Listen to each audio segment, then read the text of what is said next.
Everyone, good morning. তো কেমন আছো তোমরা সবাই? আশা রাখছি সকলে ভালো আছো, সুস্থ আছো। আমরাও বেশ আছি।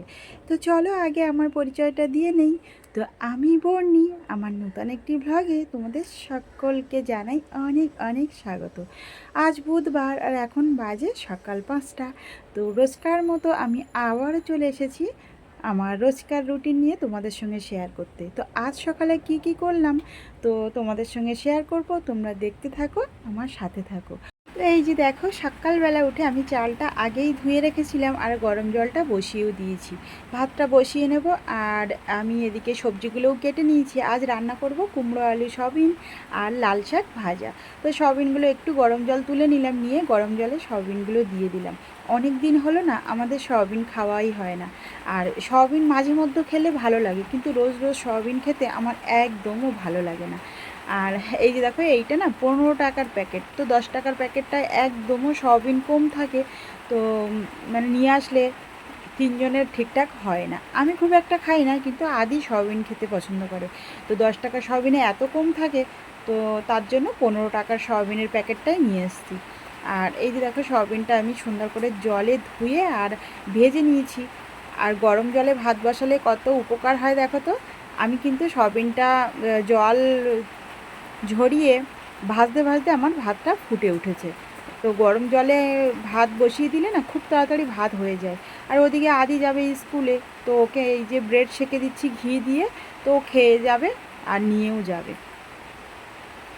তো প্রায় দিনেই ও ব্রেডটাই বেশি খেয়ে স্কুলে যায়, অন্য টিফিন খুব একটা পছন্দ করে না। আর এদিকে ওর বাবা গেছে আদিকে স্কুলে দিয়ে আসতে। ওর বাবা এসে খেয়ে টিফিনটা নিয়ে ওর বাবাও বেরিয়ে যাবে। এই সকালবেলা উঠলে না খুব তাড়াহুড়ো লেগে যায়। 5টার সময় না উঠলে আমি সমস্ত রান্না বান্না কিছুতেই কমপ্লিট করে উঠতে পারি না। আর এই যে দেখো, আমার তরকারি ভাত সব কিছু হয়ে গেছিলো, তো তোমাদের সঙ্গে আর শেয়ার করতে পারিনি। ওর বাবার জন্য ভাত গুছিয়ে রেখেছি, ও এসে খেয়ে বেরিয়ে গেছে। আর এবার না আমি এই বিছানার চাদরটা চেঞ্জ করব। তো বেডশিটটা আমি প্রত্যেক শুক্রবারেই চেঞ্জ করি, কিন্তু এ শুক্রবারেই চেঞ্জ করেছিলাম। কিন্তু জানোই তো, বর্ষা হচ্ছে, ছোট্ট একটুখানি ঘর। আর মানে আমাদের ঘরে না বৃষ্টি হলেই জল উঠে যায়। তো আদি তো ছোটো, ভিজে পায়ে পায়ে উঠে বেডশিটটা কেমন স্যাঁতস্যাঁত করছে। তাই আজকের বুধবার ভাবলাম কালকের বৃহস্পতিবার, তো ঘরের নোংরা আর পরিষ্কার করব না, তো আজই করে নিই। আর আমি না বৃহস্পতিবারে ঘরের কোনো জিনিসই পরিষ্কার করি না। তো বৃহস্পতিবারে ঘরের নোংরা জিনিসপত্র কোনো কিছুই পরিষ্কার করতে নেই। এমনকি বৃহস্পতিবারে অনেকে ঠাকুর ঘর পরিষ্কার করে, কিন্তু পরিষ্কার করাটা উচিত না। বৃহস্পতিবার হচ্ছে লক্ষ্মীবার, তো ওই দিন ঘরের নোংরাটাও বের করতে নেই। তো এখানে দেখো, আমি বালিশের কাভারগুলো চেঞ্জ করে নিলাম। আর বালিশের কাভারগুলো না কিছুদিন হলো আমি চেঞ্জ করেছি, তার জন্য আর ওগুলো চেঞ্জ করলাম না। তো এই যে দেখো, আমি বিছানা চাদরটা পেতে নিচ্ছি। আর জানো তো, এই বর্ষাকালের রোদ না ধোকা দেওয়া প্রেমিকের মতো। তো ধোকা দেওয়া যে প্রেমিকগুলো থাকে না, তারা দেখবে খুব মিষ্টি মিষ্টি কথা বলে, আবার ক্ষণিকের জন্য আসে, আবার ক্ষণিকের জন্য চলে যায়। তো এরকমই হচ্ছে বর্ষাকালের রৌদ্র। তো এই দেখো, ঝলমল করে রৌদ্র বেরিয়েছে, আবার এই ঝমঝমিয়ে বৃষ্টি নেমেছে। আমি না এক বালতি জামা কাপড় সাবান দিয়েছি, জানি না কি হবে। তো জামা কাপড়গুলো কাচতে হবে। তো জামা কাপড়গুলো কেচে স্নান করব, করে পুজো দিয়ে তারপর আদিকে আনতে যাব। এখনও বাইরে মানে ঝাড় দেওয়া হয়নি, তো গ্যারেজটা ঝাড় দিয়ে নেব। আর গ্যারেজ তো আমাকে প্রত্যেক দিনই ঝাড় দিতে হয়। আর এখন বৃষ্টি হচ্ছে মানে রাস্তা যত পাতা লতা সমস্ত সব কিছু ফ্ল্যাটের ভিতরে এসে ঢুকছে। তো ফ্ল্যাটটা তো আমাকে পরিষ্কার রাখতেই হবে সব সময়। তো এই যে দেখো, আমি আমাদের ঘরের সামনে একটা ঝাড় দিয়ে নিচ্ছি, তারপরে ওই সাইডে গ্যারেজটা ঝাড় দিয়ে নেব। তো গ্যারেজটা ঝাড় দিতে না প্রায় ঘন্টাখানি সময় লাগে সামনে পিছনে করে। তো আমি মানে ঝাড় দেওয়া শুরু করেছি, এখন বাজে 8:30 মতো। তো ঝাড় দিয়ে তারপরে যাব স্নানে।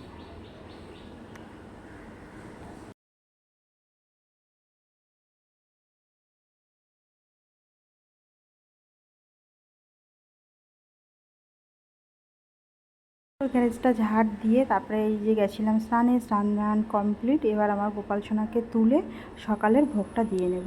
তো সকালবেলা গোপাল সোনাকে তুলে আমি স্নান টান করিয়ে সকালের ভোগটা দিয়ে নিই। আর দুপুরবেলা আদি আসলে আদি দুপুরের ভোগটা দেয়।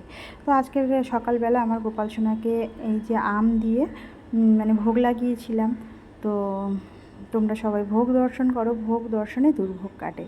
তো আমার গোপাল সোনা এই যে দেখো স্নান করে কমপ্লিট, আমারও স্নান হয়ে গেছে। তারপরে গেছিলাম আদিকে স্কুলে আনতে। তো এর ভিতরে একটু খেয়েও নিয়েছিলাম, খেয়ে নিয়ে আর এই যে আদিকে স্কুলে আনতে চলে এসেছি। আদির স্কুল ছুটি হয়ে গেছে আর এই যে যাচ্ছি দুই মাপে।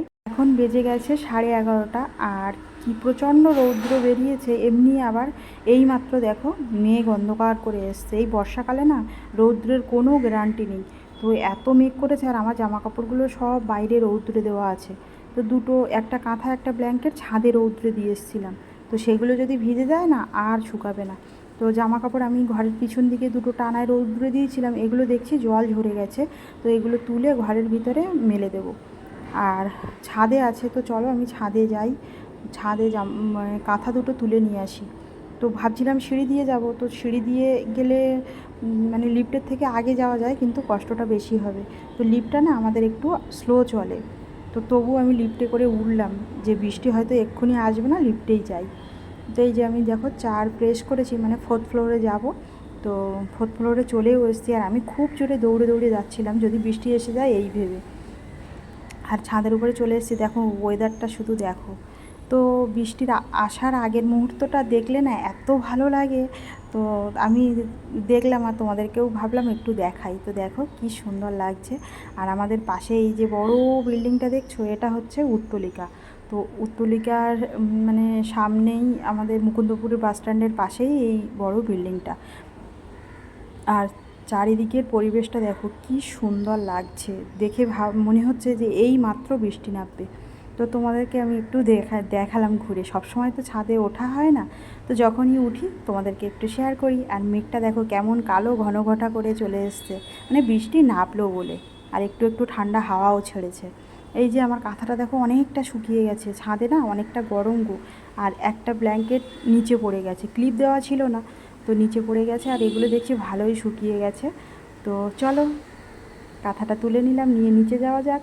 আর ভিডিওটা এখানেই রাখি, আবার পরে দেখা হচ্ছে। সবাই ভালো থেকো, সুস্থ থেকো, টাটা।